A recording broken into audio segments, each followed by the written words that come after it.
Hello दोस्तों,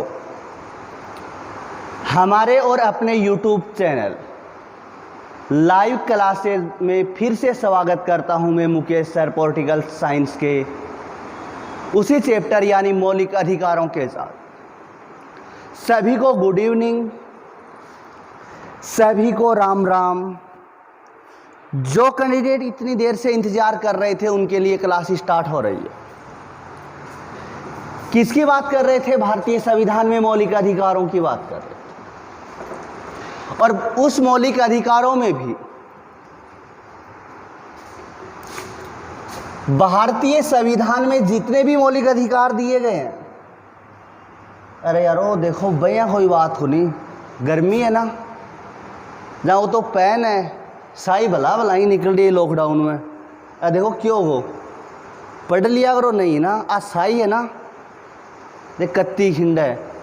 हे भगवान, ये लॉकडाउन ने सही तो साई तो निकला टावरा की।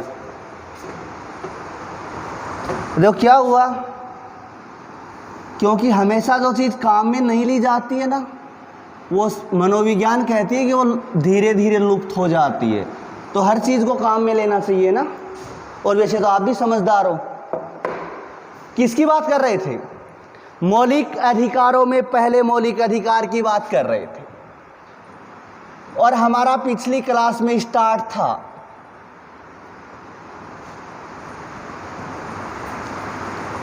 समानता का अधिकार। और समानता के अधिकार की चर्चा की जाए तो भारतीय संविधान के आर्टिकल 14 से लेकर 18 तक तो दिया गया। हमने भारतीय संविधान के दो अनुच्छेद यानी समानता के अधिकार के दो आर्टिकल 14 तथा 15 तो कंप्लीट कर लिए। उन दोनों में किसी कैंडिडेट के कोई प्रॉब्लम हो तो कमेंट बॉक्स में जाके कल भी बता चुका हूं, आज दोबारा बोल रहा हूं कि अपनी प्रॉब्लम को बताया जाए, उसका समाधान हमारी टीम के द्वारा किया जाएगा।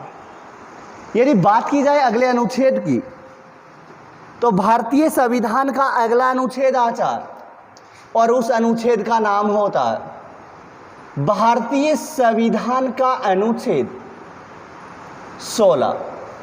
क्योंकि पिछली क्लास में मेरे भाई दो करवा चुका हूं, 14 और 15, क्योंकि ये मौलिक अधिकारों का चैप्टर थोड़ा लंबा और मैं भी डीपली पढ़ा रहा हूं।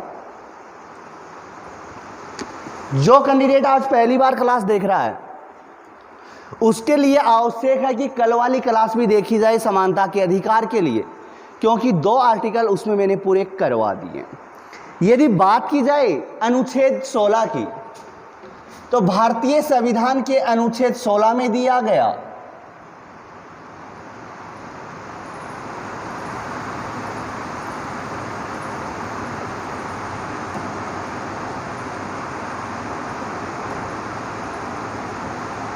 नाम होता है लोक नियोजन में अवसर की समानता।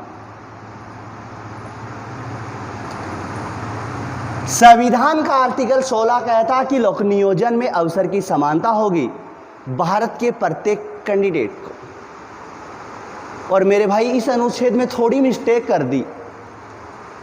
यदि इस अनुच्छेद में ये लिख देता कि सभी भारतीयों को नौकरी दी जाएगी तो न तो यार ये ऑनलाइन का झंझट होता, न आप सामने होते, और न मैं यहाँ बोर्ड पे झकरा होता। लेकिन लिखा नहीं गया इसमें। इसमें क्या दिया गया? सरकारी नौकरियों में योग्यता के आधार पे भेदभाव नहीं किया जाएगा। अरे भाई अभी को के बिगड़ जा तो यदि वो नाम नहीं लिख तो सीधो ही लिख दे दो कि सरकारी नौकरियों में किसी के साथ भेदभाव नहीं किया जाएगा। लेकिन लिखा क्या है? सरकारी नौकरियों में योग्यता के आधार पे किसी कैंडिडेट के साथ भेदभाव नहीं किया जाए, ये कहता भारतीय संविधान का अनुच्छेद 16 कहता। मतलब क्या निकला? योग्यता के आधार पे भेदभाव नहीं होगा। यानी दिल्ली पुलिस निकली हुई है, राजस्थान पुलिस निकली हुई है, पटवार निकली हुई है, रीट निकली हुई है, यानी जिस कैंडिडेट के पास जैसे राजस्थान पुलिस में 8वीं और 10वीं पास है वो ही कैंडिडेट फॉर्म अप्लाई करे, उसके अलावा नहीं कर सकता। रीट के लिए जो कैंडिडेट बीएसटीसी और बीएड है वो ही करे। पटवार के लिए जिस कैंडिडेट के पास ग्रेजुएट की डिग्री है वो ही अप्लाई करे। यानी योग्यता के आधार पे किसी कैंडिडेट के साथ भारत में भेदभाव नहीं होता है। भारतीय संविधान का अनुच्छेद 16 यही कहता है। लेकिन बात की जाए भारतीय संविधान के अनुच्छेद 16 के, भारत में मेरे भाई कई अपवाद भी पाए जाते हैं। यदि देखा जाए तो मेरे भाई एक तो ये पाया जाता है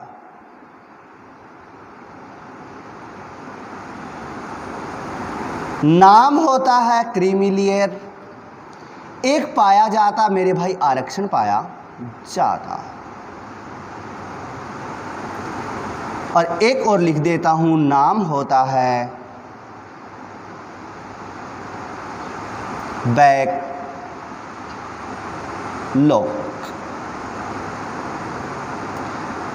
3 नाम लिखे हैं, एक तो लिखा है क्रीमिलियर, एक लिखा है आरक्षण, एक लिखा है बैकलॉग। ये किसके अनुच्छेद 16 के अपवाद पाए जाते हैं भारत में। यदि बात की जाए, मैंने ये भी लिख दिया, ये भी लिख दिया, ये भी लिख दिया, इसका मतलब क्या होता है, समझाया जाए। यदि बात की जाए किसकी, क्रीमिलियर की बात की जाए तो समझा रहा हूं। यदि कोई कैंडिडेट, चाहे वो कोई भी कैंडिडेट है भारत का, यदि भारत में सीधा वो फर्स्ट ग्रेड की नौकरी लग जाता, यानी भारत की ए श्रेणी की किसी भी सेवा में यदि कोई कैंडिडेट नौकरी लग गया और सीधा लगा है, पहले किसी में नौकरी नहीं की और सीधा ए श्रेणी की सेवा में उस कैंडिडेट ने नौकरी ज्वाइन कर ली, तो उसकी होने वाली संतान को आरक्षण नहीं दिया जाएगा। इसे ही भारत में क्रीमिलियर कहा जाता है। लेकिन मेरे भाई एक चीज याद रखनी है कि ये प्रावधान यानी क्रीमिलियर की अवधारणा केवल भारत में ओबीसी पे लागू होती है, एससी एसटी पे लागू नहीं होती। यानी एससी एसटी का कोई कैंडिडेट है, वो सीधा फर्स्ट ग्रेड लग गया तो उसके संतान को भी आरक्षण मिलेगा। केवल एससी एसटी पे लागू नहीं होता है, ओबीसी और जनरल पे लागू किया जाता है। क्रीमिलियर होता क्या है, कोई कैंडिडेट यदि सीधा फर्स्ट ग्रेड यानी ए श्रेणी की क्या लग गया, सरकारी नौकरी लग गया, तो उसकी संतान को आरक्षण नहीं मिलेगा। इसे भारत में क्रीमिलियर कहा जाता है। क्लियर है यहां तक? इसके बाद में पढ़ा जाए भारतीय संविधान का अनुच्छेद 16(4). इसके तहत भारत में सरकारी नौकरियों में अनुसूचित जाति तथा जनजाति को आरक्षण दिया गया और लिखा गया ये भारतीय संविधान के अनुच्छेद 16 का उल्लंघन नहीं है। क्या है, अनुसूचित जाति तथा जनजाति को क्या दिया गया है, भारतीय संविधान के अनुच्छेद 16 में 16(4) में क्या दिया गया है, आरक्षण प्रदान किया गया, सरकारी नौकरियों में दिया गया है। इसके बाद में आगे पढ़ा जाए, क्रीमिलियर समझा चुका हूं, आरक्षण समझा चुका हूं, बैकलॉग बचा है, वो भारत के संविधान में बाद में जोड़ा जाता है। वो संविधान संशोधन पढ़ाऊंगा, वही बैकलॉग और बता दूंगा। बात किसकी की है, आरक्षण की है। यदि बात की जाए आरक्षण की तो 16(4) में अनुसूचित जाति तथा अनुसूचित जनजाति को सरकारी नौकरियों में आरक्षण प्रदान किया गया भारतीय सरकार द्वारा। लेकिन भारतीय सुप्रीम कोर्ट में 1992 में एक वादा आता है, भारतीय सुप्रीम कोर्ट में 1992 में एक वाद आता है और नाम होता है मेरे भाई, उस वाद का नाम होता है इंदिरा। मेरे भाई इंदिरा गांधी वाला नहीं लिख रहा, देख लेना, ये लिख रहा हूं, इंदिरा साहनीवाद। यानी इंदिरा साहनीवाद 1992 में भारतीय सुप्रीम कोर्ट में इस आरक्षण के लिए याचिका लगाई गई और भारतीय सुप्रीम कोर्ट ने फैसला दिया कि किसी भी कंडीशन में भारत में आरक्षण की जो गाइडलाइन है वो 50% से ज्यादा नहीं हो सकती। यानी भारत में जो आरक्षण प्रदान किया जाएगा वो 50% से ज़्यादा नहीं होगा। किसमें कहा गया? इंदिरा साहनीवाद में कहा गया। रिट वाले और पटवार वालों के लिए बता देता हूं, इंदिरा साहनीवाद का थोड़ा क्या डीपली और पढ़ा देता हूं, इसके बाद में चर्चा की जाए। इंदिरा साहनीवाद में ही भारतीय सुप्रीम कोर्ट ने कहा था कि मेरे भाई यदि आरक्षण दिया जाता है तो आरक्षण मेरे भाई आर्थिक आधार पे नहीं दिया जाए। पहला तो क्या कहा था? 50% से किसी भी कंडीशन में ज्यादा आरक्षण नहीं होगा। एक चीज तो ये याद रखनी है। दूसरा क्या कहा? आरक्षण आर्थिक आधार पे नहीं दिया जा सकता, किसी भी कंडीशन में आर्थिक आधार पे नहीं दिया जाएगा। यदि दिया जाता तो वो क्या है? असंवैधानिक है, उसको समाप्त कर देना चाहिए भारतीय सरकार द्वारा। तथा इंदिरा साहनीवाद में भारतीय सुप्रीम कोर्ट ने कहा था कि भारत में क्रीमिलियर की अवधारणा को लागू करना चाहिए।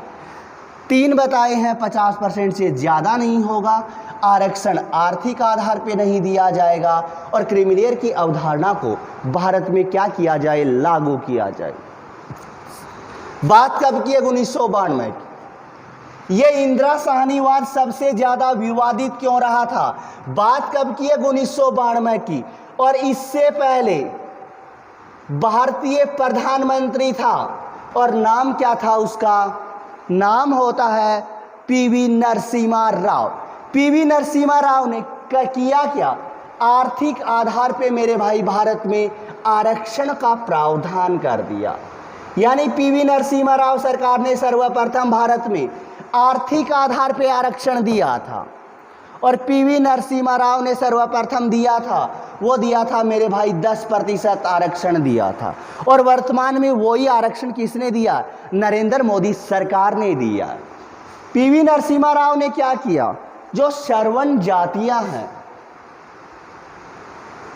उनको आर्थिक आधार पे आरक्षण दे दिया था और कर्षण सवर्ण आरक्षण की अवधारणा भी पीवी नरसिम्हा राव सरकार ने दी थी। 10% आरक्षण दिया था और इसी के आधार पे ये ज़्यादा विवादित रहा था। इसी कारण इंदिरा साहनीवाद को भारत में मंडलवादी निर्णय के नाम से भी जाना जाता है। मंडलवादी निर्णय भी कहा जाता है इंदिरा साहनीवाद को। भारत में 3 चीज़ें पढ़ाई हैं, तीनों याद रखनी है। इंदिरा साहनीवाद में कहा गया 50% से ज़्यादा आरक्षण नहीं होगा। दूसरा कहा गया, दिया गया कि भारत में आर्थिक आधार पे आरक्षण नहीं दिया जाए, क्योंकि आरक्षण का आधार भारत में आर्थिक नहीं है बल्कि क्या है? जाति के आधार पे भारत में आरक्षण दिया जाता है।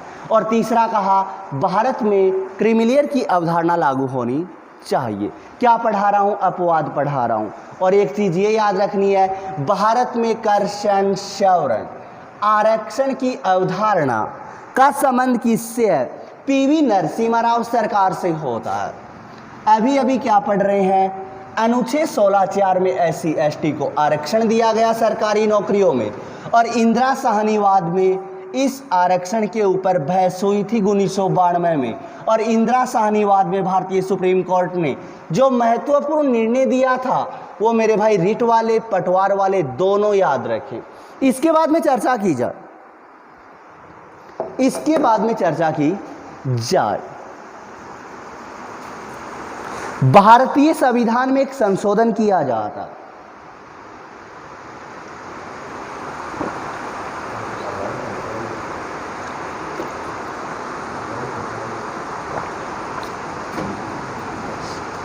थोड़ा पानी पिया है, मुझे ही पता आपको परेशानी हुई होगी क्योंकि लाइव नहीं चल रही है, लेकिन इसका समाधान भी आपके हाथों में ही है। अधिक से अधिक कैंडिडेटों के पास क्लास को पहुंचाया जाए, क्योंकि आपको 2 क्लासें मिल रही हैं। हमने वादा किया था आपके साथ, जिस दिन लाइव आ जाएंगे आपको अधिक से अधिक क्लास प्रोवाइड करवाने की कोशिश की जाएगी। पूरी क्लास मिलेंगी आपको। तो आगे चर्चा कर रहा हूँ समानता के अधिकार। यदि किसकी पढ़ रहे हैं? अनुच्छेद 16 पढ़ रहे हैं। और भारतीय संविधान में एक संशोधन किया जाता है, और किया जाता मेरे भाई स्वतंत्र व संविधान संशोधन 1995। भारतीय संविधान में एक संशोधन किया जाता है, होता कौन सा है? स्वतंत्र व संविधान संशोधन किया जाता 1995 में, जिसके तहत भारतीय संविधान में अनुच्छेद जोड़ा जाता है। अनुच्छेद का नाम होता है 16(4). ये मेरे भाई याद रखना है। स्वतंत्र व संविधान संशोधन 1995, आर्टिकल जोड़ा जाता है 16(4) में ही संशोधन किया जाता है। 16(4) में क्या? SC ST को आरक्षण सरकारी नौकरियों में, और इसके तहत जोड़ दिया जाता है 16(4) कैट, जिसमें प्रावधान क्या किया जाता है? भारत में SC तथा ST को पदोन्नति में भी आरक्षण प्रदान किया जाए। 16(4) तो कहता है SC ST को सरकारी नौकरियों में, और 16(4) क्या कहता है? SC ST को सरकारी नौकरियों में पदोन्नति में भी आरक्षण दिया जाए। यानी कोई कैंडिडेट नौकरी लग गया, फिर उसका क्या हो रहा? प्रमोशन हो रहा है, उसमें भी आरक्षण दिया जाए। प्रावधान स्वतंत्र व संविधान संशोधन 1995, भारतीय संविधान का आर्टिकल 16(4). इसके बाद में भारतीय संविधान में एक संविधान संशोधन और कर दिया जाता है। वो संविधान संशोधन होता है भारत का मेरे भाई, होता है 81वां संविधान संशोधन, और किया जाता है मेरे भाई 2000 में। क्या पढ़ा रहा हूँ? 16 के अपवाद पढ़ा रहा हूँ। भारतीय संविधान में किया जाता 81वां संविधान संशोधन किया जाता है, और किया कब जाता है? 2000 में किया जाता है, जिसके तहत भारत में अभी अभी एक नाम छोड़ा था हमने, बैकलॉग। भारत में बैकलॉग का प्रावधान कर दिया जाता। किसके तहत किया जाता? 81वां संविधान संशोधन 2000 के तहत भारत में बैकलॉग का भी प्रावधान कर दिया जाता। इसके बाद में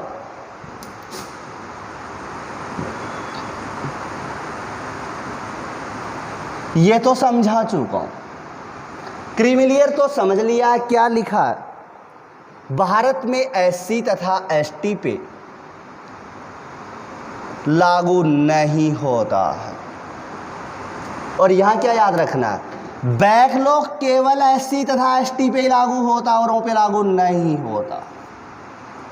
दोनों में अंतर याद रखना है। क्रीमिलियर SC ST पे लागू नहीं होता।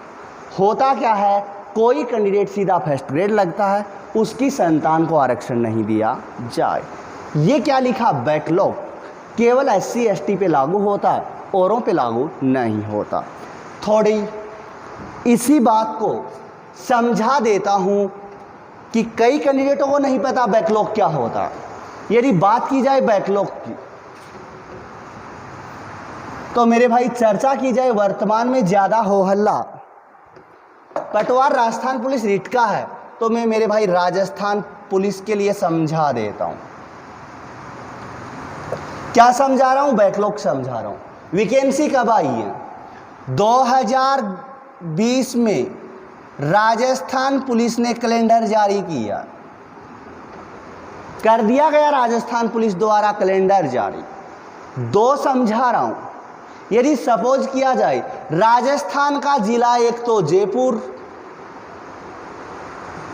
और एक राजस्थान का जिला कौन सा? सीकर। बात किसकी कर रहे हैं? 2020 में पोस्ट निकली है, केवल उदाहरण बता रहा हूं। किसकी? राजस्थान पुलिस की। एक तो सीट जयपुर में निकाली गई, एक सीकर में निकाली गई। दिया गया जयपुर में तो जनरल के लिए 7 सीटें हैं, ओबीसी के लिए 5 सीटें हैं तथा एससी की 3 सीटें हैं और एसटी की कितनी? 2 सीटें हैं। ये सीटों का विवरण दे दिया गया 2020 में। जनरल के लिए 7 है, ओबीसी के लिए 5 है, एससी के लिए 3 है और एसटी के लिए कितनी है? 2 सीटें हैं। लेकिन यहाँ क्या पढ़ा हमने? बैकलॉग पढ़ा और समझा क्या रहा हूँ? बैकलॉग समझा रहा हूँ। एग्जाम हो गई राजस्थान पुलिस की, सीटें कितनी थी? जनरल की 7 थी, ओबीसी की 5 थी, एससी की 3 थी, एसटी की 2 थी। एग्जाम हो गई राजस्थान पुलिस की, और जब रिजल्ट निकला तब पता चला कि जयपुर में एसटी की सीट कितनी है? 2 ही हैं, लेकिन एसटी के कैंडिडेट नौकरी कितने लग गए? 5 लग गए। सीटें तो कितनी दी गई? 2 ही दी गई थी अनुसूचित जनजाति को, लेकिन लिस्ट में पता चला लास्ट में फाइनल मेरिट में कि एसटी के कैंडिडेटों को नौकरी कितनों को मिली है? 5 को मिली है। पढ़ा क्या रहा हूं? बैकलॉग पढ़ा रहा हूं। यदि समझा जाए तो यहां थोड़ा और क्लियर कर देता हूं। सभी को पता कि राजस्थान पुलिस में सभी भागों में पास होना अनिवार्य है। क्लियर है? यहां तक तो पता ना सभी को कि जनरल और ओबीसी का जो कैंडिडेट होगा उसको 36, और एससी एसटी का कोई कैंडिडेट होगा उसको 33% पास होने के लिए अनिवार्य है। एसटी की सीट कितनी थी मेरे भाई? 2 थी। मेरिट निकाली गई, जनरल की 75 रही, ओबीसी की मेरिट 70 रही, एससी की 65 रही, और एसटी की मेरे भाई 60 रही। ये मेरिट आ गई। लेकिन हमने क्या पढ़ा? एसटी की 2 सीटें थी, नौकरी कितने लगे? 5 लगे। वो क्या फाइट करेंगे? ओबीसी फाइट करेंगे या जनरल करेंगे? तो मेरे भाई ओबीसी फाइट नहीं करेंगे बल्कि जनरल करेंगे। और एसटी के 4 कैंडिडेट ऐसे थे जिनके 75 आ गए। है तो किसके? एसटी के हैं, लेकिन नौकरी किस में है? जनरल की मेरिट में आए हैं। तो वो एसटी की नहीं बल्कि जनरल की सीटें लेंगे। जनरल की थी कितनी? 7 थी, 4 तो ले गए। कितनी बची हैं? 3 ही बची हैं जनरल के पास, 4 तो एसटी वाले ले गए। लेकिन नौकरी किस में लगे हैं? जनरल में। कितने लग गए? 4 लग गए। अभी भी सीटें 2 बची हैं, लेकिन 2 कैंडिडेट लेने हैं एसटी के। मजबूरी हो गई कि 33% अनिवार्य है, लेकिन 2 कैंडिडेट पास ही नहीं हो पाए, 2 के 33 ही नहीं आए, सिर्फ 1 कैंडिडेट के ही आए 33%। तो मेरे भाई जो 1 सीट बची है वो खाली रख ली जाती है, दूसरी कास्ट से नहीं भरी जाती। यानी किसी वैकेंसी में सीट खाली रख के अगली वैकेंसी में जोड़ देना बैकलॉग कहलाता है। एक सीट जो खाली रखी गई है उसे आगामी वैकेंसी में जोड़ दिया जाता है, उसे बैकलॉग कहा जाता है। तो मेरे भाई कितने लगेंगे? 5 लगेंगे, लेकिन फिर भी एसटी की 1 सीट खाली रह गई, तो इसे क्या कहा जाता है? बैकलॉग कहा जाता है। प्रावधान किया जाता है 81वें संविधान संशोधन 2000 के तहत भारत में बैकलॉग का भी प्रावधान कर दिया जाता है। बैकलॉग होता क्या? किसी सरकारी नौकरी में यदि किसी कास्ट की सीटें नहीं भरी जाती हैं, उसको खाली रखकर आगामी भर्ती में जोड़ देना बैकलॉग कहलाता है। जो क्या बोला है? केवल एससी एसटी पे लागू होता है। यानी एससी एसटी की सीटें खाली रखी जा सकती हैं, वो दूसरी कास्ट से नहीं भरी जाए, जनरल और ओबीसी की नहीं रखी जाती हैं। इसके बाद में बात की जाए, भारतीय संविधान में किया जाता है 95वां संविधान संशोधन। भारतीय संविधान में किया जाता है 95वां संविधान संशोधन, और किया जाता मेरे भाई 2010 में किया जाता है। भारतीय संविधान में किया जाता कौन सा? 95वां संविधान संशोधन किया जाता है, और किया जाता 2010 में किया जाता है। जिसके तहत होता क्या है? जो भारत में आरक्षण दिया गया है, इस आरक्षण की अवधि बढ़ाकर 2020 कर दी जाती है। यानी जो सरकारी नौकरियों में आरक्षण दिया गया अनुसूचित जाति तथा जनजाति को, उसे 95वें संविधान संशोधन 2010 के तहत बढ़ाकर 10 वर्ष के लिए बढ़ा दिया गया और 2020 कर दिया जाता। क्योंकि जो आरक्षण है वो मूल संविधान में केवल 10 वर्ष के लिए दिया गया और बाद में से क्या 10-10 साल से बढ़ाया जा रहा है। जो बढ़ाया गया था 95वें संविधान संशोधन 2010 के तहत, वो आरक्षण कब तक था? जनवरी 2020 तक था, और वो भी जनवरी 2020 में समाप्त हो गए। वो भी क्या हो गया? जनवरी 2020 में समाप्त कर दिया जाता है।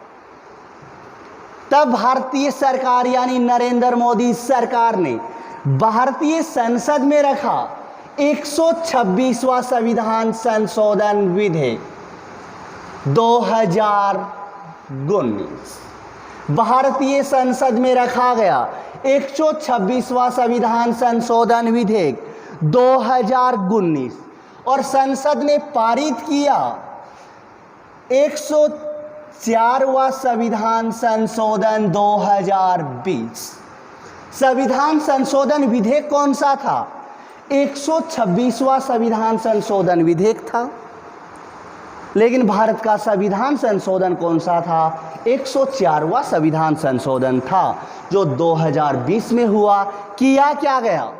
जो SC ST का आरक्षण था उसे 10 वर्ष के लिए बढ़ा दिया गया और 2030 कर दिया गया। पटवार वाले, रीट वाले ये याद रखें, वर्तमान में अनुसूचित जाति और जनजाति का जो सरकारी नौकरियों में आरक्षण बढ़ाया गया 10 वर्ष के लिए, वो किस संविधान संशोधन के तहत? तो 104वां संविधान संशोधन 2020। संविधान संशोधन विधेयक पूछा जाए तो 126वां संविधान संशोधन विधेयक 2019। यहाँ तक तो सभी कैंडिडेटों के क्लियर है। इसके बाद में भारतीय संविधान में किया जाता है 73वां संविधान संशोधन 1992 PV नरसिम्हा राव सरकार द्वारा किया जाता है। 73वां संविधान संशोधन अधिनियम 1992 PV नरसिम्हा राव और स्थानीय स्तर पर भी आरक्षण का प्रावधान कर दिया जाता है। इसके बाद में केवल आज अनुच्छेद 16 ही कंप्लीट कर पाया हूँ। एक चीज़ और बता देता हूँ अनुच्छेद 16 की। इसके बाद में आज की क्लास का यही एंड करता हूँ। समानता का अधिकार आज पूरा तो नहीं हो पाएगा, कल करवाने का प्रयास किया जाए। राजस्थान वाले एक चीज़ और याद रखें, राजस्थान में वर्तमान में तो मेरे भाई 5वां वित्त आयोग चल रहा है जिसका गठन 2015 में किया जाता है और जिसकी अध्यक्ष डॉक्टर ज्योति किरण को बनाया गया। भारत राजस्थान में एक समिति है, करशननाथ नागर समिति। क्या पढ़ा रहा हूं? अनुच्छेद 16 पढ़ा रहा हूं। राजस्थान में एक तो पदोन्नति में आरक्षण तथा इसी के साथ साथ राजस्थान में छठे वित्त आयोग की सिफारिशों को लागू करने के लिए करशननाथ नागर समिति का गठन किया गया है और वर्तमान में ये कार्य कर रही है। कौन सा? छठा वित्त आयोग राजस्थान की चल नहीं रहा, राजस्थान में 5वां चल रहा है और भारत में कौन सा चल रहा? 14वां चल रहा है। क्लियर है? राजस्थान में 5वां, भारत में 14वां। इसकी अध्यक्ष तो डॉक्टर ज्योति किरण है। दोनों का गठन 2015 में किया जाता है, 2020 तक रहेगी। इसकी तो डॉक्टर ज्योति किरण, भारत में 14वां चल रहा है जिसका अध्यक्ष YV रेड्डी है। लेकिन नरेंद्र मोदी सरकार ने अपने पिछले कार्यकाल में 15वें वित्त आयोग का गठन कर दिया था और अध्यक्ष बनाया था NK सिंह को बनाया था। 2% ये याद रखने हैं, 15वें वित्त आयोग का अध्यक्ष पूछा जाए NK सिंह करना, लेकिन वर्तमान में भारतीय वित्त आयोग का अध्यक्ष पूछा जाए तो मेरे भाई YV रेड्डी करना है क्योंकि वर्तमान में वही चल रहा है और 15वें का NK सिंह को बनाया जाता। नरेंद्र मोदी सरकार द्वारा अपने पिछले कार्यकाल में ही गठन कर दिया जाता है। मेरे भाई कल के लिए बेस्ट ऑफ लक।